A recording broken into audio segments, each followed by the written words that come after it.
So thank you for inviting me. It's nice to be able to speak to a different UCLA crowd than I ordinarily interact with. So I would hope that you can just, for the next hour or whatever, just sit back, relax, do not think about politics. We're just going to think about cool birds. So, first of all, I just want to point out the people who've worked with me on a number of things. I'll be speaking quite a bit about the work of Lainey Day, who was a previous postdoc, Leo Fuzani, who was also a previous postdoc, Jenny Feng, who was an undergraduate, who's now just graduated with a PhD from Cornell in neurobiology and behavior. Matt Fuchsgager was a recent postdoc. Julie Barsky was a PhD student, and Joanna Cheever is now in Panama right now, continuing some of the studies that I'll talk about. I've been working at the Smithsonian Tropical Research Institute, STRI, in Panama for about 20 years, and have been fortunate to be funded by NSF.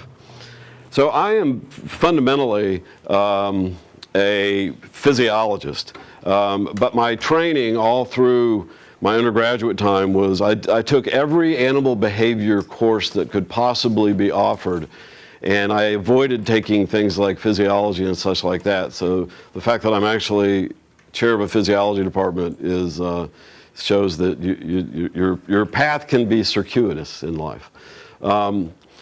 But it's what drew me into this system to begin with, but it's allowed me the opportunity to explore this particular animal from a number of different perspectives, and that's how I hope to try to present this today.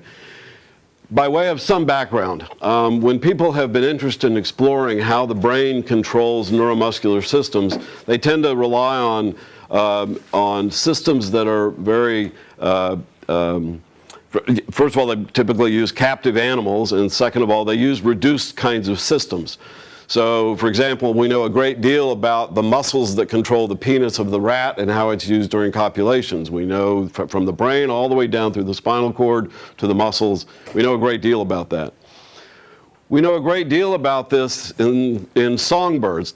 Very complex control of circuitry, complex circuitry in the brain that essentially controls some very small muscles that form the trachea, that form the syrinx around the trachea that changes the way birds sing. So birdsong is more applicable as an analogy to what I'll be talking about, because it's a behavior that's used in courtship and in mate choice and various kinds of phenomena like that. And clearly there's been an elaboration of the neural circuitry involved in controlling this tiny little muscle.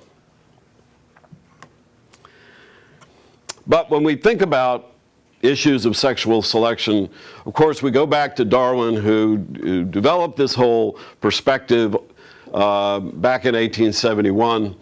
And in his observations of animals and his perceptions of all of these processes, one of the things he noticed is that secondary sexual characters are more diversified and conspicuous in birds. The males sometimes pay their court by dancing or by fantastic antics performed on the ground or in the air, which of course raises a number of questions of relevance in behavioral ecology, evolutionary biology, and in physiology. And so one question would be, why are such secondary sex characters, and I include behavior as a secondary sex character, so prominent in birds?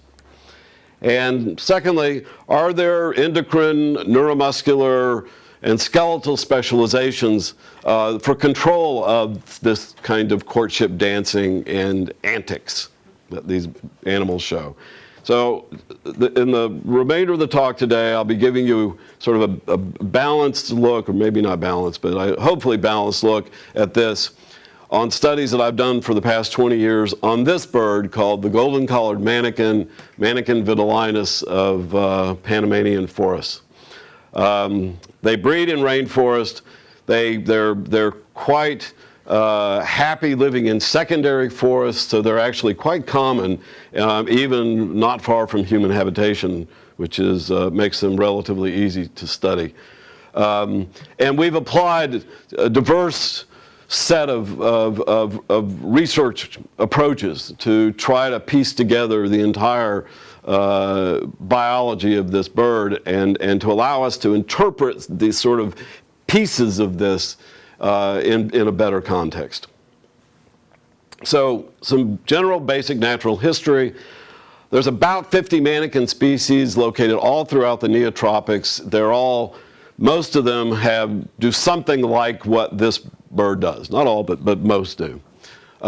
This particular genus of birds is, they're called the bearded Manakins.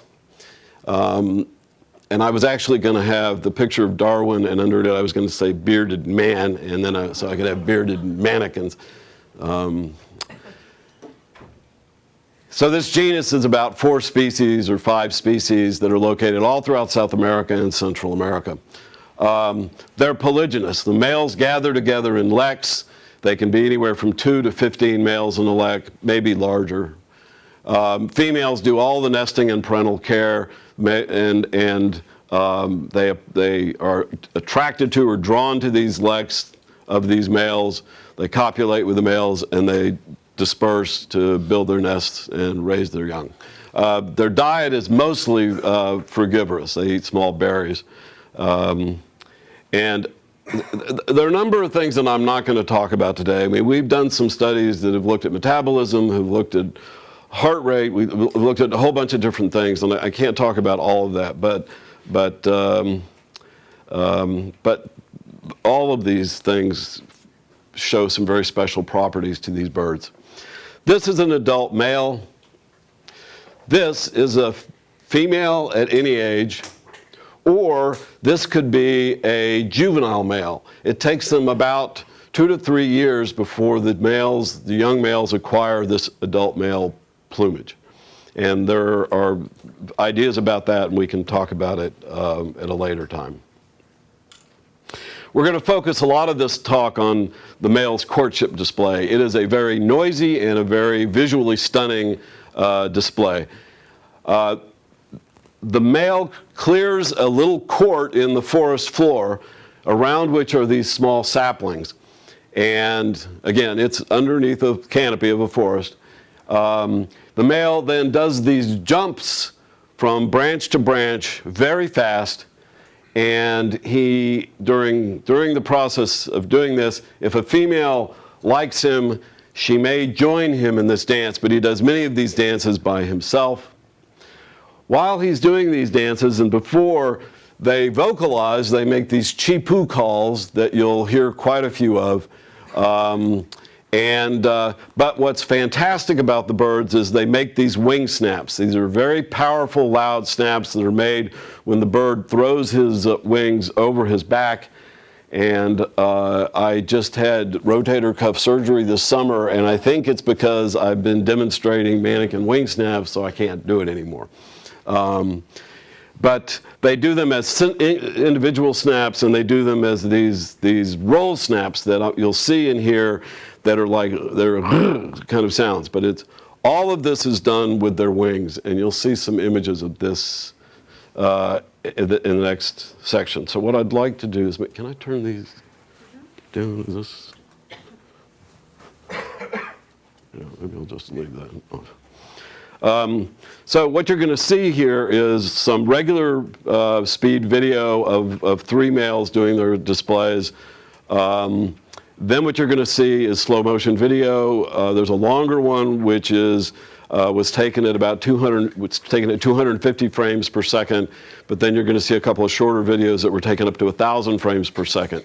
When you see the one that's at 250 frames per second, I just want you to pay attention to how sort of beautifully acrobatic and sort of how perfectly the males do things. It may be a little hard to see, but watch when he lands and watch how he takes off. And you're going to hear the noises.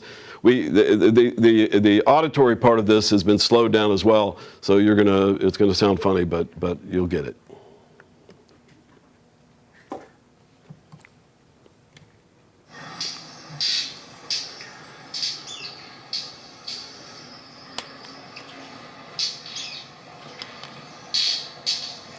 So those are roll snaps and single.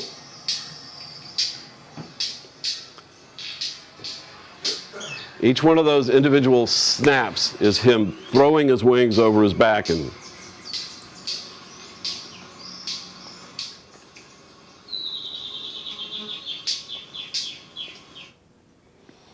so this is 125 frames per second.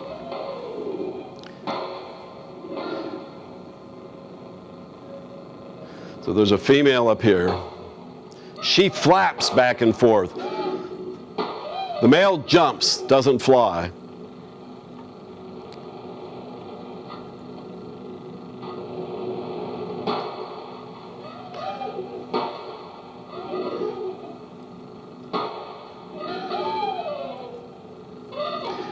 If you notice, he just lands perfectly. He lands like a gymnast who is really wanting to get judged on his landing.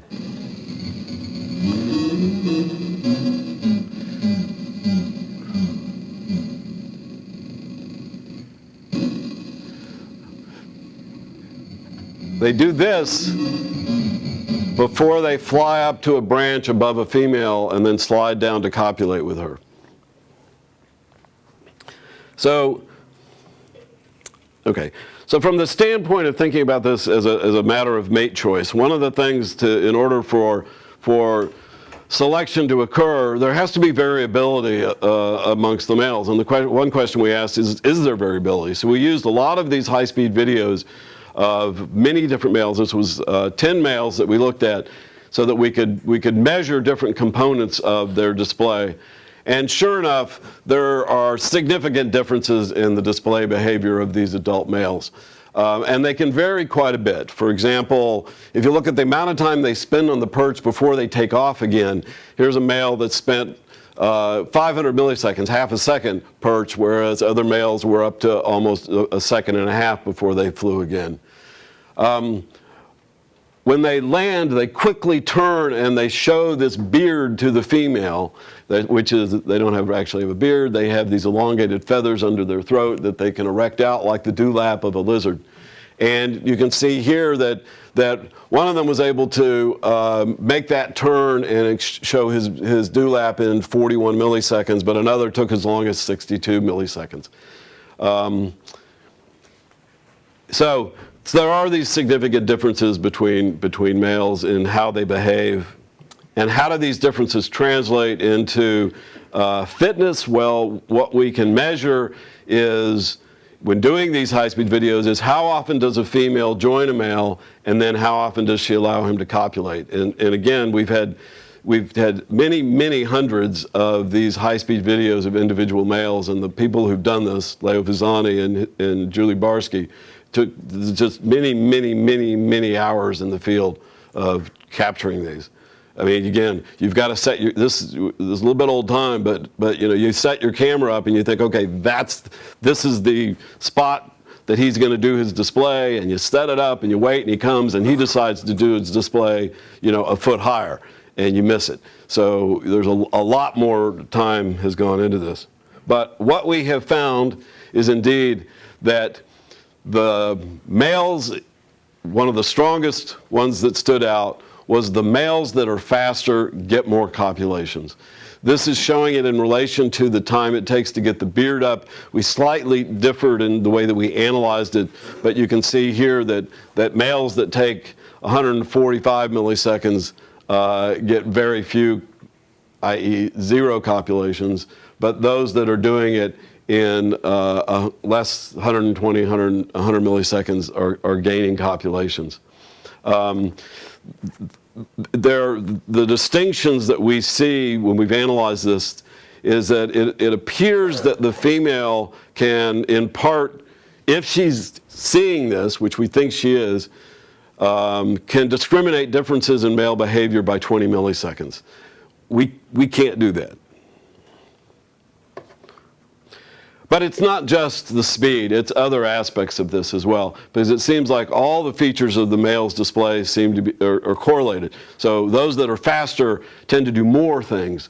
So for example, this is again looking at a number of different behaviors, the total displays, the number of the wing snaps, the speed of the beard up, the time they spend on the perch, roll snaps and calls, all in relation to copulations. And you can see that there's a positive relationship between display success or copulation and the number of their displays, the numbers of their calls, the numbers of the wing snaps and roll snaps, and inversely correlated with the time it takes to do your beard up and the time that you're on perch. So there's a lot of neuromuscular function that's occurring as part of all of these displays that involve speed and accuracy and amount of displaying. And so we think that females are watching this and judging the males based on these distinct qualities. Moreover, as I said, the males do these displays by themselves, hoping a female will show up.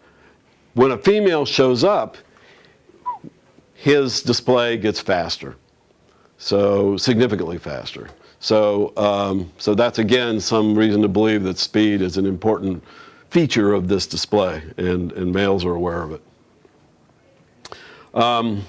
So I'm going to kind of switch now and talk about some physiological features of this.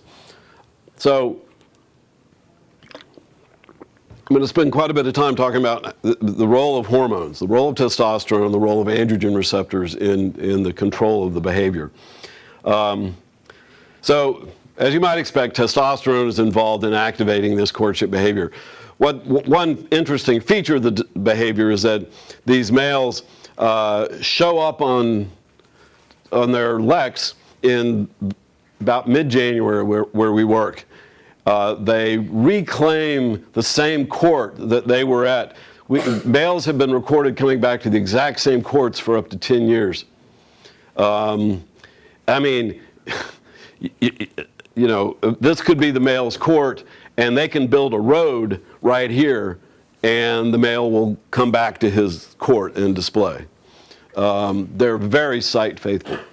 But once they arrive in January, they stay on their court for as much as 6 or 7 months. They display every day, mostly in the mornings and in the afternoons, and it coincides quite well with the period of time when testosterone is elevated. This is the dry season. Dry season lasts until April, May, when it starts raining more. It can be, you know, a significant amount of rain until I don't even show after September, because October, November, December are exceptionally rainy times of the year, and the males seem to disperse. It's a very long courtship season, and the males are at it every single day. This is just showing you plasma testosterone levels in many different birds from a couple of different studies starting in January and going out to September. And you can see that there's a lot of variation. These were all males that were on their arenas and they were courting. But again, by the end of the season, there's the non-breeding period in September and on. It shows that that's when their testosterone levels are basal, and there's very little, if any, courtship going on at that time of the year. So that suggests that testosterone activates the courtship behavior, and sure enough it does. If you take males during that, if you take birds that during that non-breeding period, I mean the time when their testosterone levels are basal, and you give them testosterone with a little pellet, you can re-release them out in the field. They will go back to close by their arenas, so it actually works quite well. Or you can hold them in a cage, but certainly everything goes up when you give them testosterone. Some of these are not significant, but they were significant in birds in captivity. Testosterone can elevate their behavior, and I'll show you some data on this, a little more data later on. But I just also want to point out that there are other kinds of morphological, anatomical adaptations that these birds show.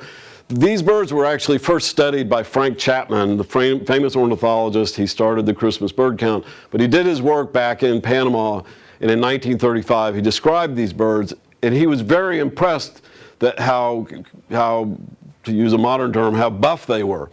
And so he sent samples of these birds to a guy named Percy Lowe, who was a bird anatomist, and he published a paper on these birds.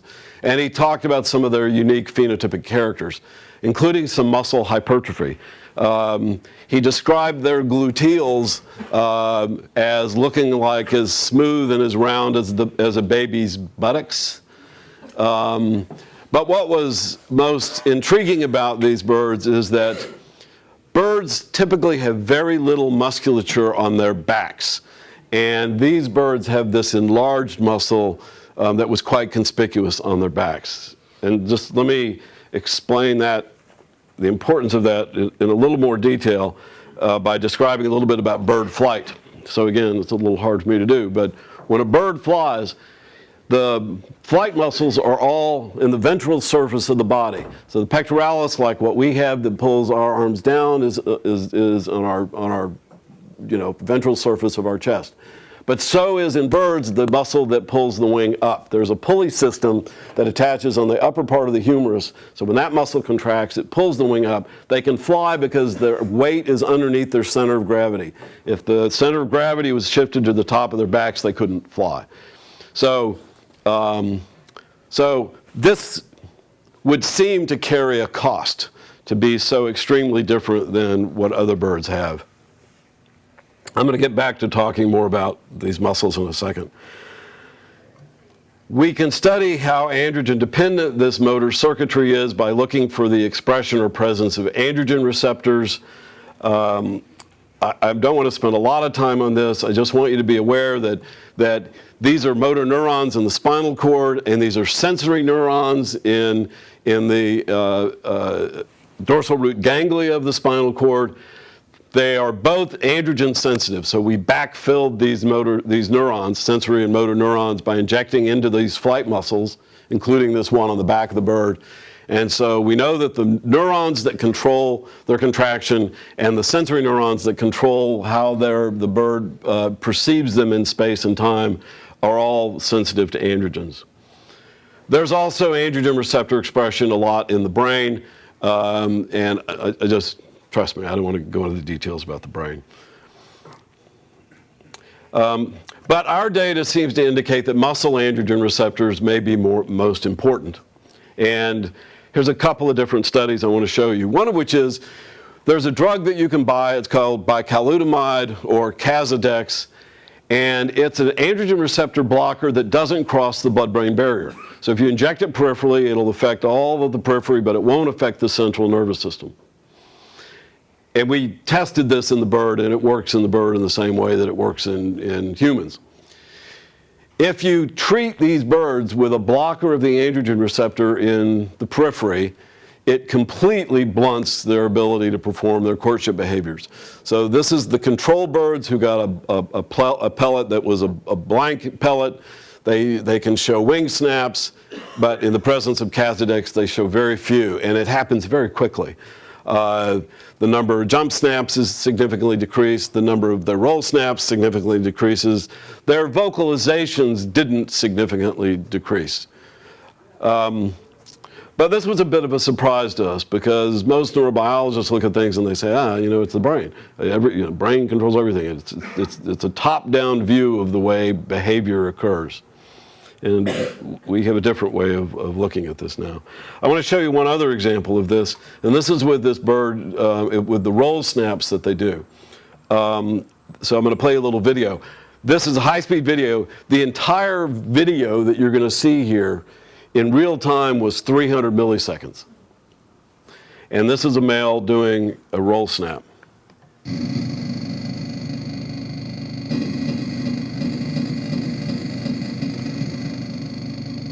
So imagine that whole thing in less than a third of a second. It's a very, very fast behavior.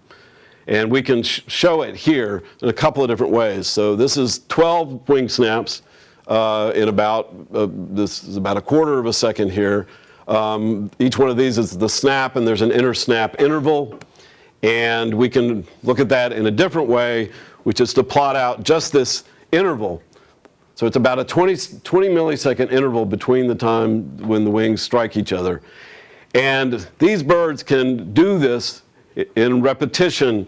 One bird did it up to 23 times. A bunch of birds do it up to 17 to 19 times in a row. But you treat them with the blocker of the peripheral androgen receptor, and they could only do 7 or 8, and the time between the snaps was increased significantly in several places. So blocking peripheral androgen receptors affects both gross motor function and this fine motor function. I don't know whether I should tell you this now, but I'll tell you now or later. My postdoc, Mac Fuchsier, when he left my lab, did a study that was just published just recently in eLife, and they've now found that this muscle in the back that assists with making these movements has now been found to be the fastest muscle in any vertebrate appendage. It's an extraordinarily faster than hummingbird, it's an extremely fast contracting muscle. It turns out that these birds have very high levels of androgen receptor expression in their muscles. So when we compared, this is just looking at expression using quantitative PCR measures, looking at a whole bunch of different muscles, the supracoracoideus that raises the wings, the pectoralis that brings the wings down, the SH, that muscle in the back, the baby buttocks gluteal, and the syrinx of the bird, so the vocal organ. And compared it to zebra finches and a small flycatcher that lives in the same area of the forest as do these manakins. And you can see that the manakin has extremely high levels of androgen receptor in their muscles compared to the other birds. Moreover, these manakins have very high levels of androgen receptor expression in their muscle compared to other tissues that we know are androgen sensitive, like brain, spinal cord, and testis. Significantly more higher expression. So the phenotype of these muscles is unique and can be seen as helping form the basis of the capacity for them to show these behaviors. It turns out that females and juvenile males also have all of this very high androgen receptor expression in their muscles. So the only thing that is the difference between an adult male and a juvenile male, or an adult male and a female, sort of, is that the circulating testosterone is able to activate these androgen receptors, and it does, when it's absent, it's not activating them, and they don't show the behavior. But I'm going to talk a little bit more about this in a few minutes. We looked at this in a little bit more detail by looking at a bunch of different manakin species and some non-manakins that were ranked according to this display complexity scoring system. This was first developed by this guy Rick Prum, and it was developed a little better by Laney Day, my ex-postdoc. But what you see here is this is a score that's given to how complex the courtship displays of these males, how many antics they do, and without going into all the details. Our golden collar manakins is at the top. It has the most complex, physically complex courtship. The red-capped manakin is a little less, so is the lance-tailed manakin. Blue-crowned is even lower. The ochre-bellied flycatcher is lower, and all the way down is the poor zebra finch that hardly does anything physically. They sing, but they don't do these physically complex courtship behaviors. And we looked at androgen receptor expression in the muscles of these birds, and what we found is that there is a really striking, the R-square is 0.76, correlation. Those with very little androgen receptor in their muscles have very poor courtship displays, and those with very high androgen receptor expression have very complex courtship displays. And this is whether you look at the total complexity of the courtship or only the parts of the courtship that involve the movements of their forelimbs, their front appendages. It seems like the targeting of the androgen receptor is a focus of the sexual selection by females on these males, and that helps guide how complex these courtship behaviors can become. All of these males, if you measure their testosterone levels in the field, they all have the same amount of testosterone. They still have to reproduce, they still do everything else. So testosterone levels are not the story. It's the amount of androgen receptor, and it's also not estrogen receptor, and it's not the spinal cord. It seems to all be in the muscles. Again, this was a surprise. We were really thinking that this would be more of a brain-based kind of phenomenon. I don't want to spend a lot of time on this but I just want you to appreciate the fact that the androgens are truly doing something in these muscles, and it's different. I mean, in this case, we looked at the role of testosterone in controlling the expression of this particular gene, parvalbumin, and you can see that in the presence of, and this is in the 3 muscles that control the wings, that testosterone causes significant elevation of parvalbumin. This gene is important because parvalbumin buffers calcium, and calcium, when you get a burst of calcium is when you get a contraction. So if you want to have a second contraction occur relatively quickly, you've got to secrete your calcium, then you've got to buffer it. You've got to suck it up real quick so that it's available again. And this is a protein that helps do that. We've looked at a bunch of other things. We've done some transcriptomics on doing RNA-seq. Testosterone controls a large number of genes in the manakin, more genes than are controlled in birds that have fewer androgen receptors. So there really is a relationship between the amount of androgen receptor and its capacity to influence the function of these muscles. I do have to say that, one of the questions we've asked in these birds, we've wondered about is, do they get tired? I get tired watching them. And the truth is that by putting miniature heart rate recorders on them and calibrating that for oxygen use, it turns out that they really don't seem to carry much of an oxygen debt with this. Their heart rate goes up profoundly when they're doing their displays, and as soon as they're done, it drops back to normal. If you or I in particular did that, my heart rate would go up, and then when I stopped, it would stay up, right? So that I reaccumulated my oxygen debt. And with them, they don't. So, and they do this for 6 months a year, every day, and so it doesn't seem to be that metabolically costly. Again, female choice could have been for males that are able to withstand the metabolic costs. And that doesn't seem to be the case here. All right, so to kind of summarize that, this testosterone secretion in a seasonal breeding animals has a significant impact on muscle gene expression and the anatomy and physiology to allow these courtship displays. So we'll get that done. Now I want to point out some other sort of anatomical and physiological specializations that these birds have developed. And one of it has to come from our analysis of the way that they make their wing snaps. And what you can see here, this was some video at 2,000 frames per second. So each of these is half a millisecond. And then this is the sound of the wing snap that was synchronized to it. And what you can see here, the wings are rising. They're getting closer. They're getting closer. They're getting closer. And it's at this point that the wrists strike each other above their backs.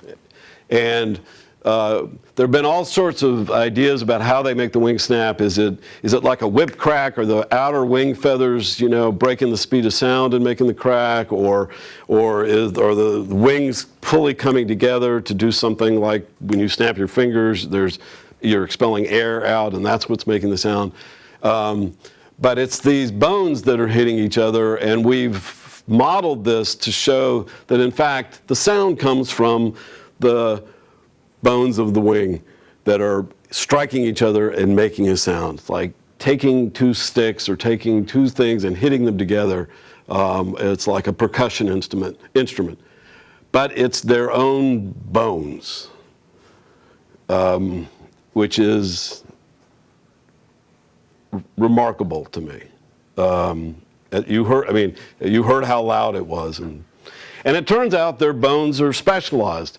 So this is the radius bone, and you can see that in most birds it's rounded, long, and in the manakin it is highly flattened. In this particular manakin species that makes these wing snaps, it's highly flattened. So again, I mean, flight is such an important characteristic of birds that for most birds, the structures of their wing bones and their wing musculature is very highly conserved so that they can generate all of the right energy and the right forces to gain elevation and to propel themselves. And so you would think that the last thing you'd want to do in a bird is to muck up the muscles and bones of your wing if you want to fly. And that's exactly what these birds have done. And we know from other manakins that they've done similar kinds of things as well. So it's a powerful force that is driving them to do these behaviors. Interestingly enough, these structures in the bones, the males and females are alike, which raises questions about exactly how sexual selection acts on these gene networks that control the way these things develop, and why these females would have this as well. Well, I'll show you later on, but if you keep a female in captivity in a little cage and you give her testosterone, she can actually do a wing snap. It's amazing. She can do a roll snap. She doesn't learn to do it, she can just do it, but not often. So there's no organizational, they come organized. This particular behavior comes somewhat organized, and I'll show you some data on that in just a second. In fact, I'll show it right now. So again, our earliest, my expectations was that these are such complex behaviors. And if the females don't do them, why would they develop? They wouldn't invest the energy and time into developing the neural circuitry for that. So we would expect some pretty solid sexual dimorphism in the neural circuitry and in the anatomy. So the anatomy didn't completely hold in that regard. But it raises the question, if the female can do this wing snap or roll snap, how much of this behavior can she do if you give her testosterone?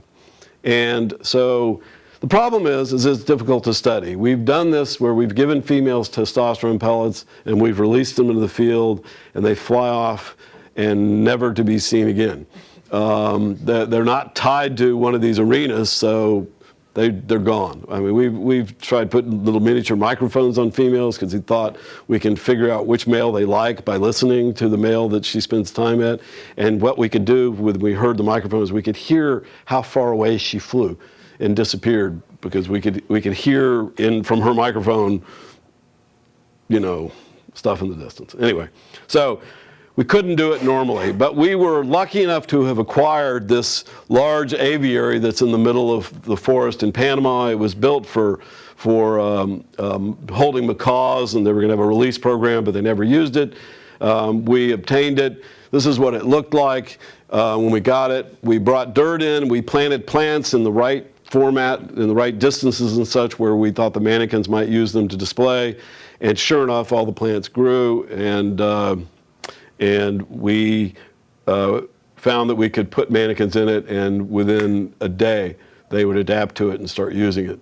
And I'm going to show you, this is kind of a lengthy video, but it's fun to watch, and it shows a whole bunch of different things. These are juvenile males that have been given these testosterone implants.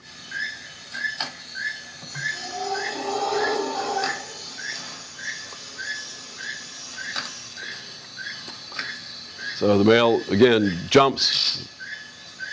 It's a wing roll.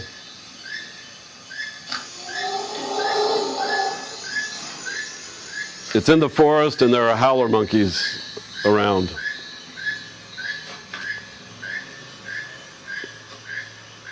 That's a toucan. That's a toucan in the distance.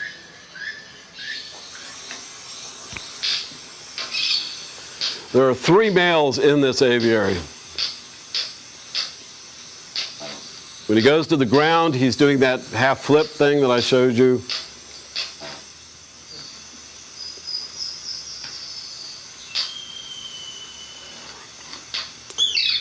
there was some aggression between the males for these sites, this display arena.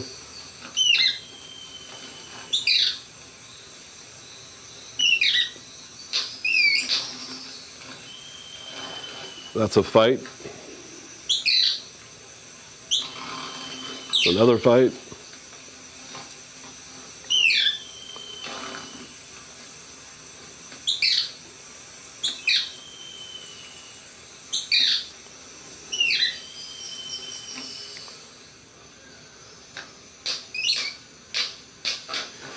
So this, again, this is a male that has had testosterone for, we give him testosterone, we let him stay in there, we keep him in a small cage for a week. We have to train them to feed on, they love papaya, but they have to learn to eat it. Then we put him in here. So they've only had testosterone for a week, and we keep him in there for another 3 weeks.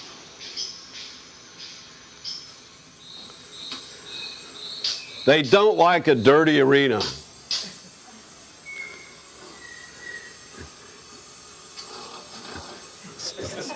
So this is a pile of leaves that he has removed.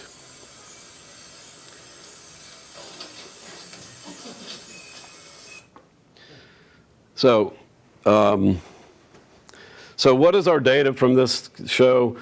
So first of all, we had females that had blank implants. These are all non-breeding birds during the non-breeding season when testosterone levels are basal. Females, some were given testosterone. Other males that had a blank implant and males that were given testosterone. In the absence of testosterone, females do nothing.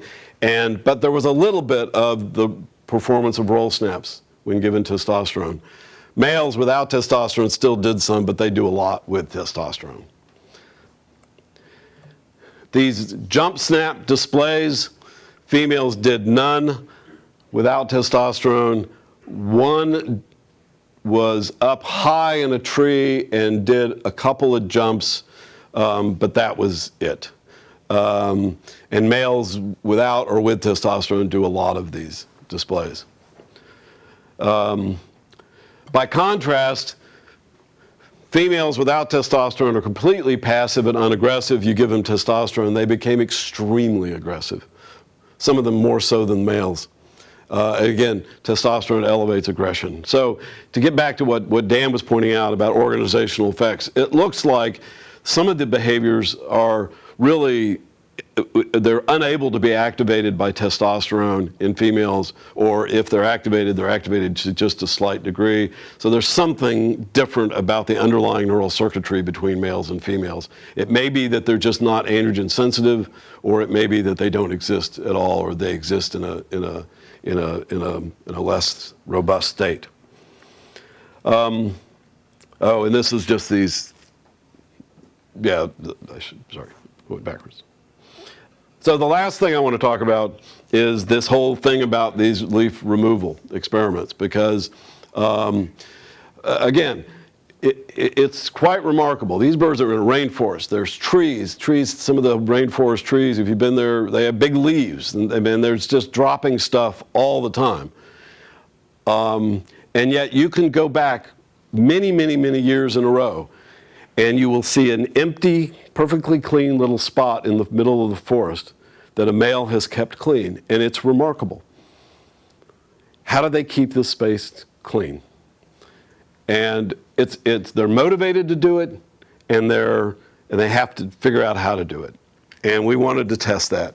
And so we did it by, and again, these males weigh about 18 grams total. And we did it in a couple of ways. First of all, you saw the video, we examined their behavior in the aviary, and what we found is that with or without testosterone, females could care less about anything in the courts. They ignored leaves, they just did nothing. And the males without testosterone did a little bit, but clearly testosterone activates. They have circuitry in their brain that says, I don't like leaves in my court, and testosterone activates that circuitry.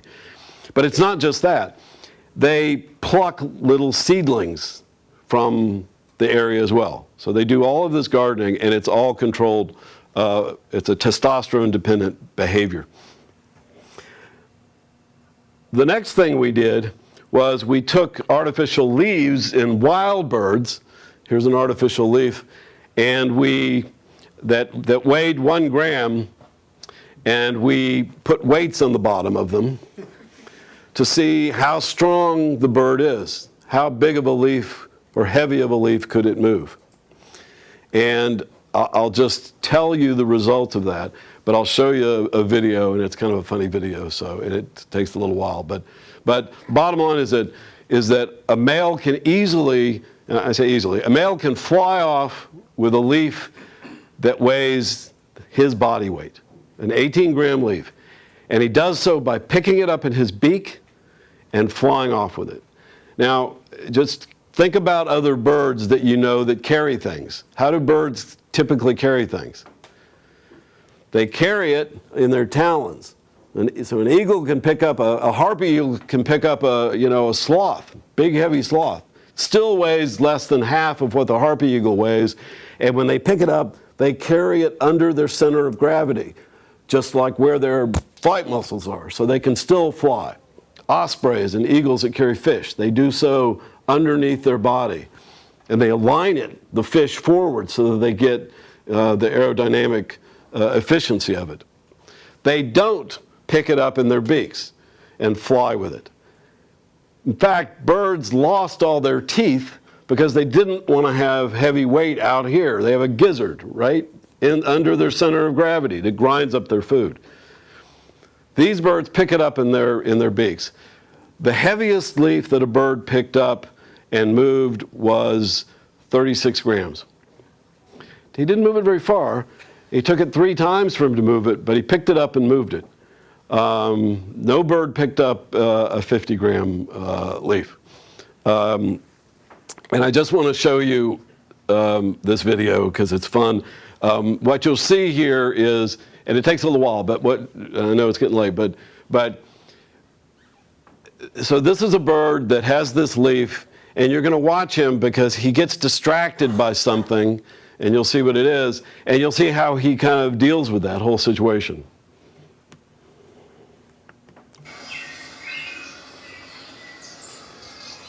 It's a 12-gram leaf. This is.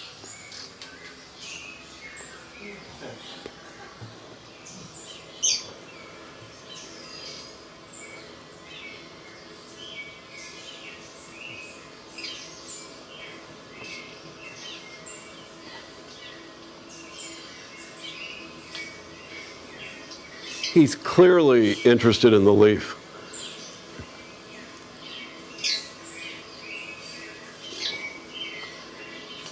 But that's a little alarm call that he's giving.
So they're very attentive to these leaves, and they're highly motivated to move them, and despite intruders. Anyway, so let me just make some conclusions so far. I mean, or from what we've done. Clearly, there are these anatomical specializations that these birds have evolved that are activated by testosterone, and including these allied behaviors like keeping your court clean. And again, going back to what we typically think of when people think about looking at hormonal control of behavior, it's often been very conserved kinds of behaviors like copulatory moves and such, but less so for something as interesting, I think, is something like keeping a cord clear. If females are able to judge males based on differences of 20 milliseconds in their behavioral performance, they clearly have exceptional visual processing and discrimination capabilities. And so even though we have focused a lot of our work on males, I think what we look at in males, we have to think about from the standpoint of how the females see it. And it's difficult to study very fast visual processing. We've tried this in the field, but it's difficult. The humidity in the tropics has made it impossible with some of the equipment we've tried. But we'd still like to pursue this further. And it does seem to be that, again, you can imagine that as the female visual processing gets faster and it drives males to perform faster, that there tends to become this selection that works at both levels for both of them to improve their visual processing as well as their behavioral performance. And we think that really females are choosing males based on their exceptional strength and neuromuscular coordination, and that females are choosing them for this reason. And I make this statement. Many people think that the argument has been raised that when animals are showing these kinds of behaviors, that it points to some quality of aesthetics that the bird is capable of perceiving, and the dance has some degree of aesthetics. Or, I mean, people know about bowerbirds and they look at the quality of the bower and they say, well, this is a form of aesthetics. And I would argue in our case that the beauty of this dance is really a reflection of neuromuscular capability, and the female is choosing those males that are superior at it. Clearly, mate choice can drive extreme phenotypes and behavior. The endocrine system appears to be a target of choice, and direct regulation of androgen receptor expression can predispose animals to evolve these complex kinds of physical courtship behaviors. I am become a big believer of muscle up considerations instead of brain down. We know that muscles can send retrograde signals back to the spinal cord to tell the spinal cord how to communicate back to the brain with regard to how a circuit can work, or how the muscle can contract in response to the downstream effects. And if the muscles are communicating to the brain, telling the brain something about how that muscle can work and what capabilities it has, it puts itself in a position of some power over the system. And I partly say that from the standpoint of our perceptions of human beings and the effect of anabolic androgenic steroids, and how one can argue that those steroids are having direct effects on the peripheral muscles, or they may be having some effects on the brain, but maybe the effects on the muscles are actually feeding back and signaling back to the brain. It's something we need to think about. But this kind of selection can drive some physiological extremes and some novel neural gene networks that can underlie adaptation. Now, the last thing I just wanted to say is I put this little quote into my my abstract because, and again, I'm kind of, I know I'm preaching to the choir to many of you who've had long-term field studies, but we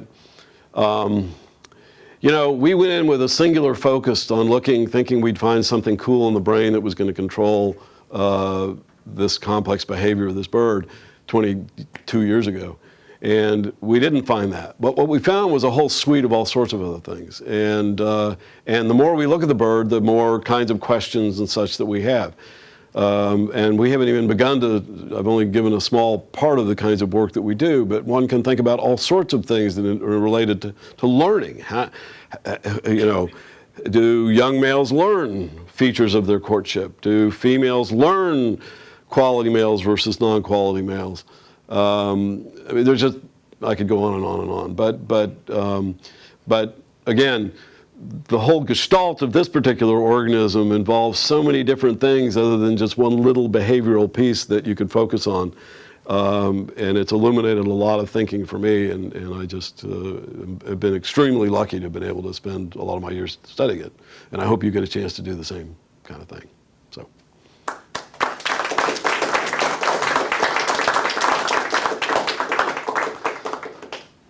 So I want to continue asking about that, remarkable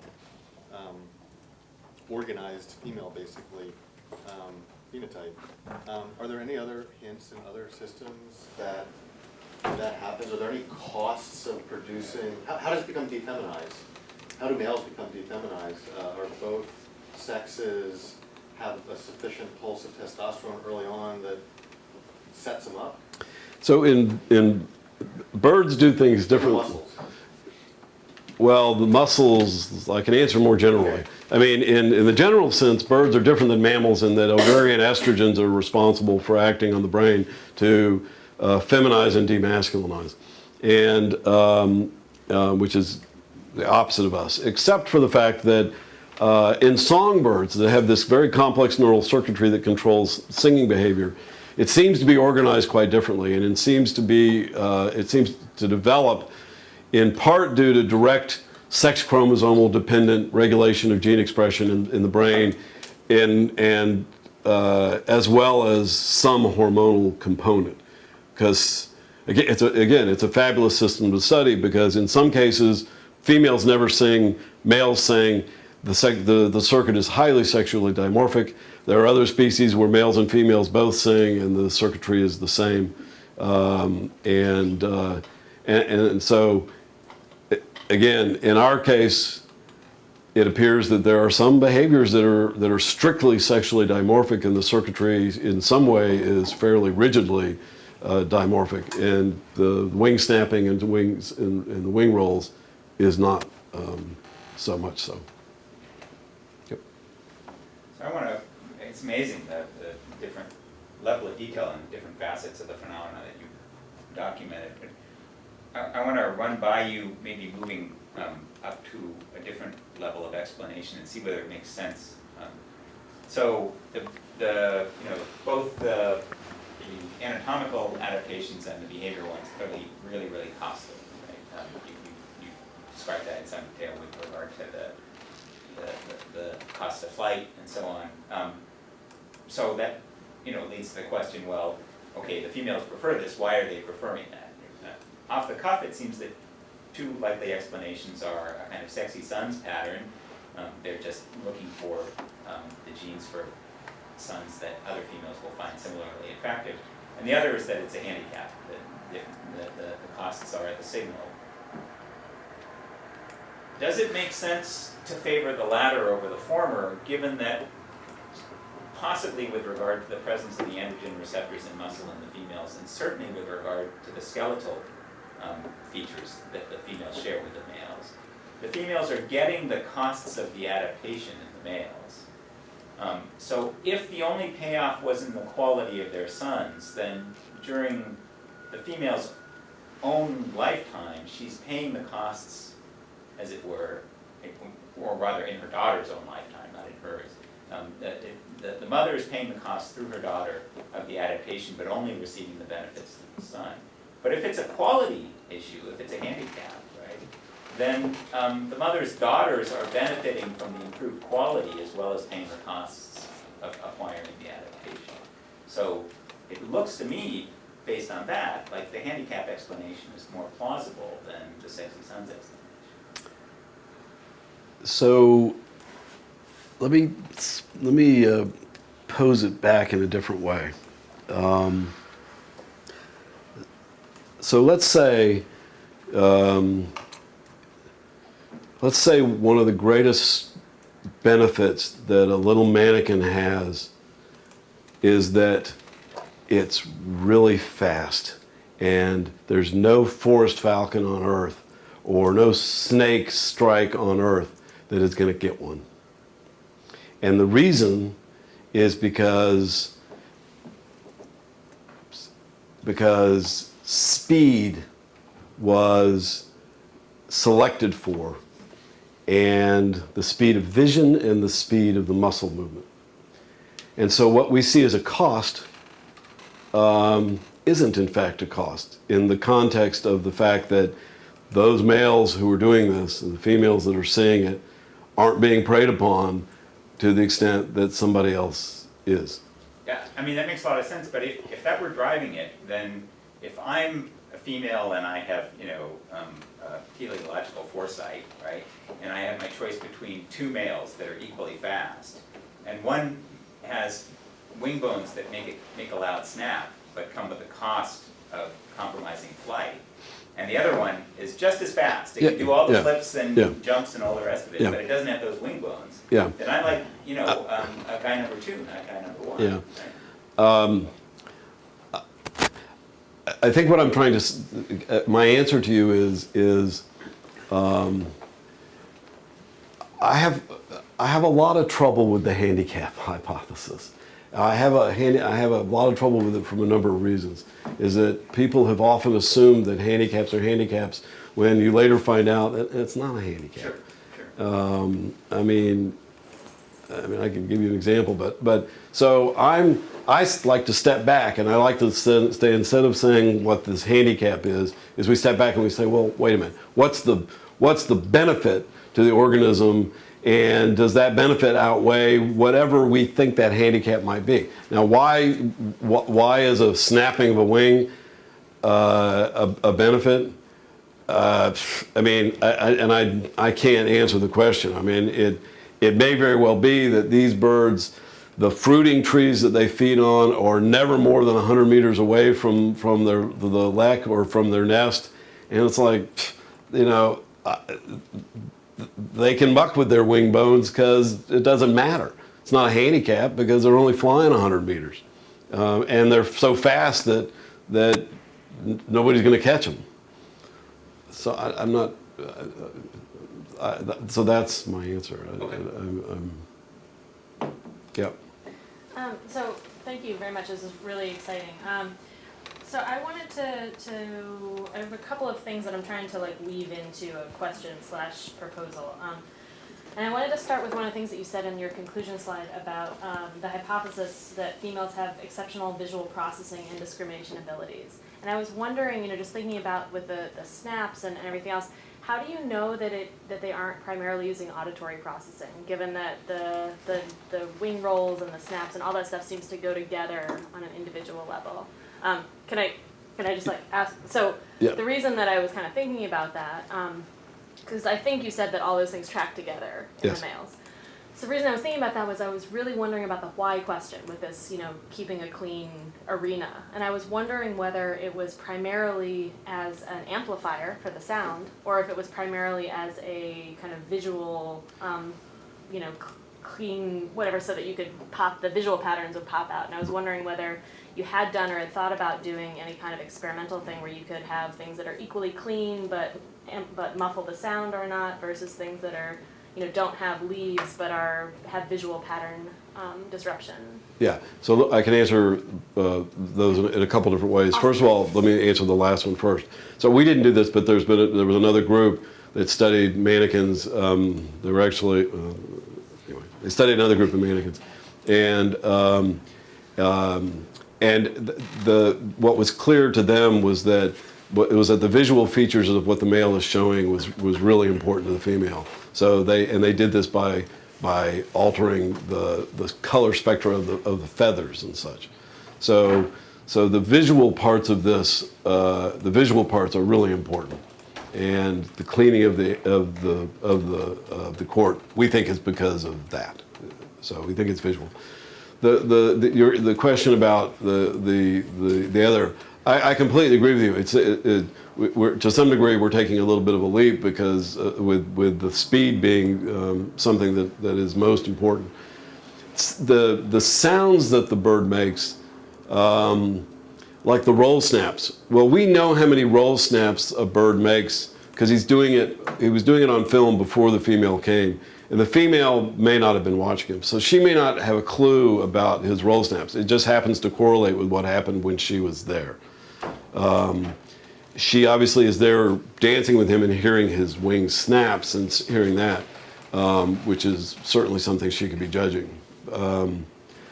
I think it partly comes back to the question of why would the male do something so fast if she wasn't selecting him for it? I know that's not a very satisfying answer, but I have to tell you, I recently saw a video of another manakin. It's one that lives in Guyana. It's a black manakin. It's just a black bird. It's not like fancy looking. And if you look at the bird, it was videotaped in regular motion. Part of its courtship display is it just appears to jump up and down. It just looks very simple. When they filmed it at 1,000 frames per second, remarkably, the male was doing a complete backflip in midair and landing. I mean, you saw just a bird jumping up and down. It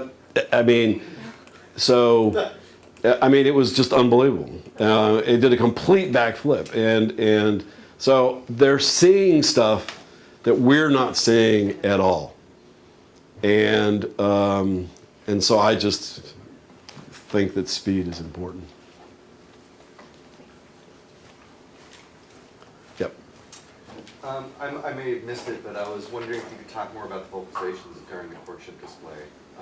They're not affected by testosterone, and you didn't show any data that they're choosing them based on any vocalization features. So no, we don't have any evidence of that in terms of. I mean, they do make a lot more calls. They have about 4 different calls that they make. That chipu that I showed you is the one that is mostly made by males and appears to be mostly being made around the lek and doesn't, around the arena. It doesn't seem to have anything to do with other things. I mean, they do make some other vocalizations that are under stress and such. But I can't. We don't know a lot about it other than this. When one of the thinking is that I don't know why I wore this today. It was cool in Topanga this morning.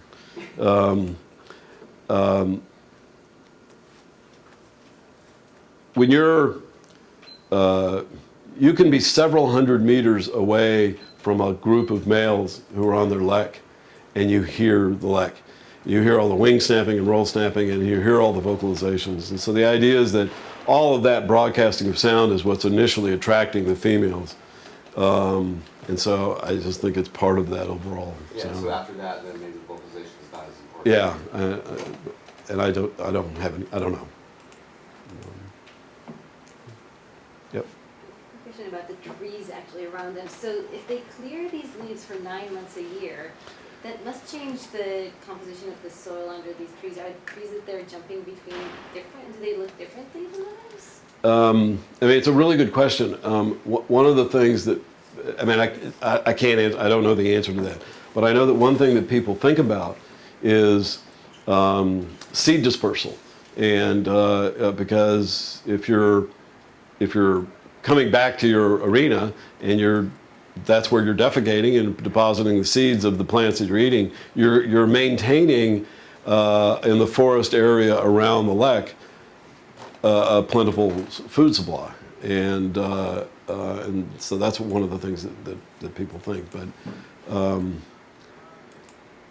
you have to know, some of this secondary forest, the soil is just, it's awful. It's like, literally, the soil is just very little soil, and I just don't know much about it. What you tend to see is this perfectly bare patch of soil, and there's piles of leaf litter and sticks and all the other stuff that you see in the forest, that can be this deep, and there's the little male's court that he's been keeping clear all the time. So I don't know. I was wondering about the site fidelity too.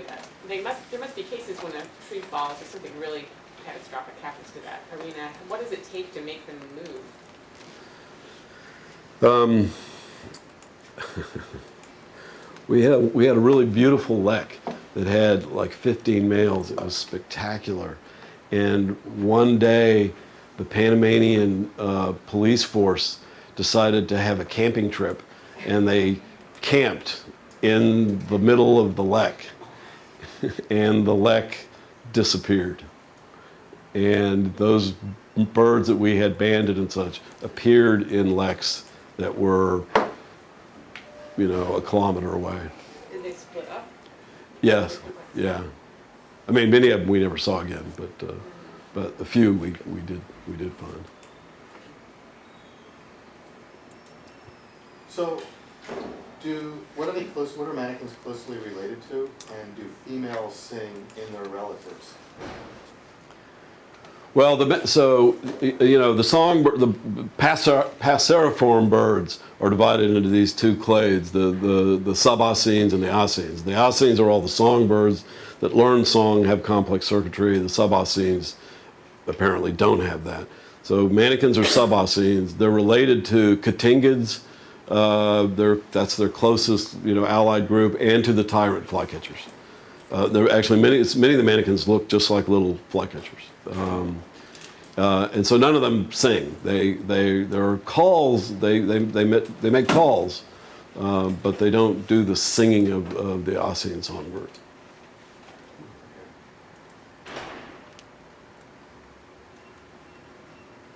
Yeah. Are there multi-species flocks or leks? Where you have several species showing up together? No, they're all singles. Yep. So I want to return to your speed argument, which is, it was unclear. You talked about the baby buttocks glutes and the back muscles that are unusual in birds. And maybe you said this and I just didn't catch it, but do the females have similar, albeit perhaps less hypertrophied musculature? Yes. Okay, so that then seems to me that it presents an opportunity for at least an indirect test of your speed hypothesis, which is if you have birds inhabiting, other species inhabiting similar niches in similar ecosystems where there are aerial and terrestrial predators and speed, and perhaps in addition to speed, just gymnastic ability is an advantage, then you would expect convergent evolution for some of those features, right? So the backflips and the jumping, for example, may have utility in predator avoidance. And if that's the case, right, if it's not a handicap, if it's in fact just ordinary natural selection and what the females are looking for in the sexual selection context is just evidence of that attribute, then you would expect other species in similar eco-niches to have similar features. How unique is the musculature of these guys? That particular back muscle that I listed as the SH is one that we know seems to be quite unique in this particular species. But I don't know. We haven't looked at a lot of species. But I get your point. I mean,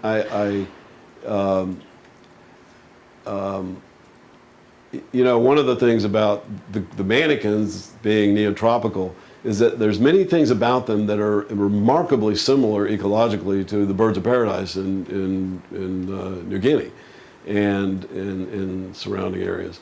And yet they're much bigger birds. They do make loud noises, they do dancing, not this good, but but they do many similar kinds of things, and I don't think that the selection is acting in the same way with them.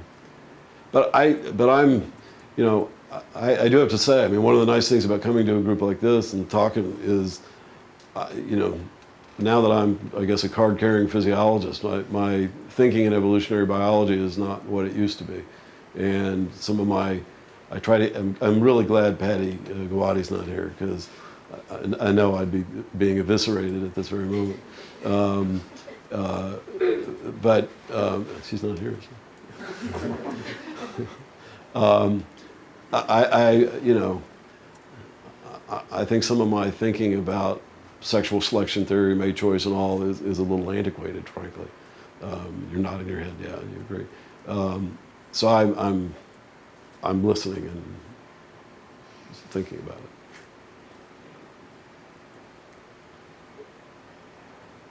We can send her the video. I know, actually, I was kind of hoping she'd be here. I just,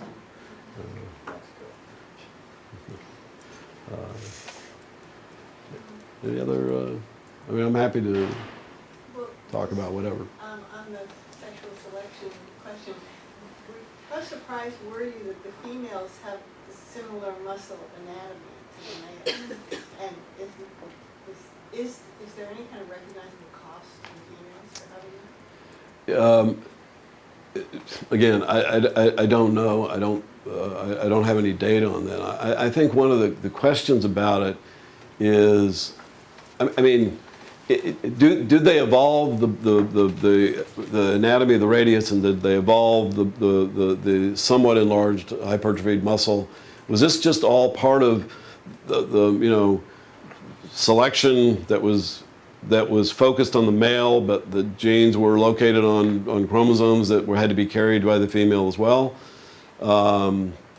Or does it provide some benefit to the female? And there's one report out of all of the literature that someone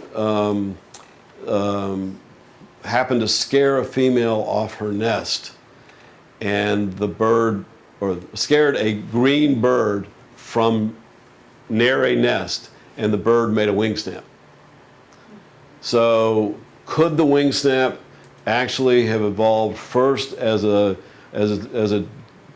predator deterrent, or nest protecting device to distract the predator away from the nest, and then it got incorporated into the male's courtship routine? That certainly is a possibility. And if I had more than just that one anecdote, but I got to tell you, I'm terrible at finding nests. All the time I've been in Panama working on these birds, I've found 2 female nests, and they're just, so I don't know. Do you know if reproductive skew is as high in this species as it is in the long-tailed manakins? In the context of, I'm just wondering what reproductive skew is like in this. Is the dominant male on the left monopolizing reproduction to a really large degree here too? yeah, I mean, we don't know. We have some, there's a body of microsatellite analyzed data that is done by Leo Fizzani, my postdoc, and to look at relatedness and to look at some of these things. And I don't know the results of it, so I don't know the answer. And what's the lifespan of these guys? Well, we know that they can live up to 10 years, but I'm sure much longer. Dave McDonald's Manakins in Costa Rica, he's got males that are 19 years old. I mean, they're a little bit bigger. They're 21 grams or 22 grams or something, but it's a really, really long lifespan. The question about the skew, one of the things we've also done is we've tried to map the location.